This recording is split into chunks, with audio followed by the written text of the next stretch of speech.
یزید اگر اس مسئلے میں نہیں تھا تو یزید نے کوفہ کا گورنر حضرت نعمان بن بشیر رضی اللہ تعالیٰ کو کوفے سے گورنر سے ہٹا کر ابن زیاد کو کیوں مقرر کیا تھا؟ سب سے پہلا سوال یہ بنتا ہے یزید کے اوپر. یزید کی وکالت کرنے والوں سے ہمارا سوال ہے، آپ یزید کے وکیل ہیں نا، آپ یزید کو جنت میں پہنچانا چاہتے ہیں. ہمارا سوال یہ ہے کہ آپ ہمیں بتائیں کہ یزید اگر ملوث نہیں تھا تو کوفہ کے گورنر حضرت نعمان بن بشیر رضی اللہ تعالیٰ صحابی رسول تھے، تو یزید نے ان کو ہٹا کر ابن زیاد کو مقرر کیوں کیا؟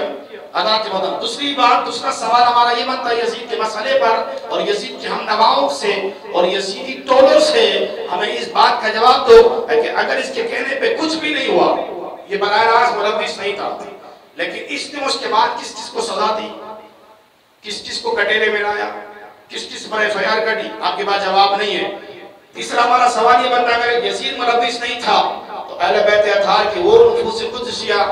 جو طیب و طاہر ہیں انہیں قیدی کیوں بنایا گیا؟ سارے سوال یزید پر اٹھ رہے ہیں نا حضرات محترم. چوتھا سوال یہ ہے کہ اگر یزید ملوث نہیں تھا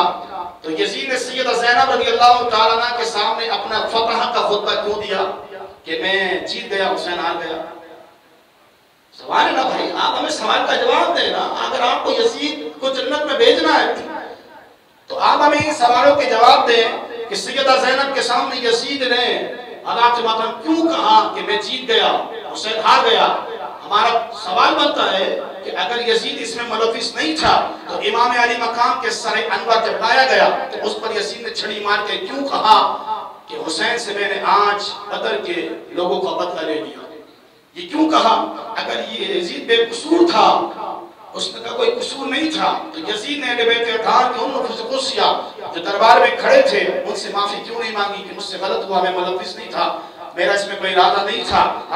اگر واقعہ کربلا میں یزید ملوث نہیں تھا، او یزیدیوں سنو اور ناصبیوں سنو، اگر یزید ملوث نہیں تھا واقعہ کربلا ہو گیا، اس کے بعد واقعہ حرہ آتا ہے. بخاری مسلم کے اندر متعدد روایتیں ہیں واقعہ حرہ میں کعبے کا خلاف کیوں جلایا، واقعہ حرہ میں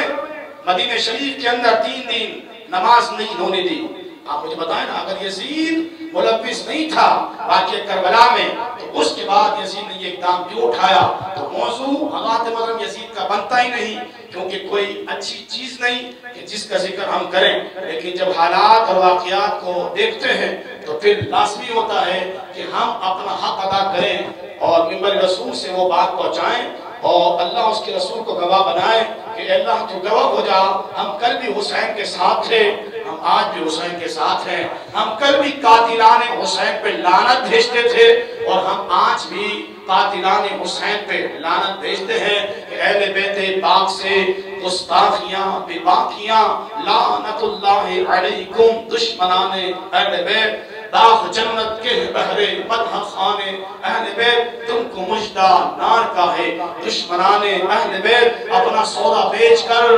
بازار سونا کر گئے، کون سی بستی بسائی تاجران اہل بیت بے اجازت جبرائیل جن کے گھر آتے نہیں، قدر والے جانتے ہیں قدر و شان و اہل بیت.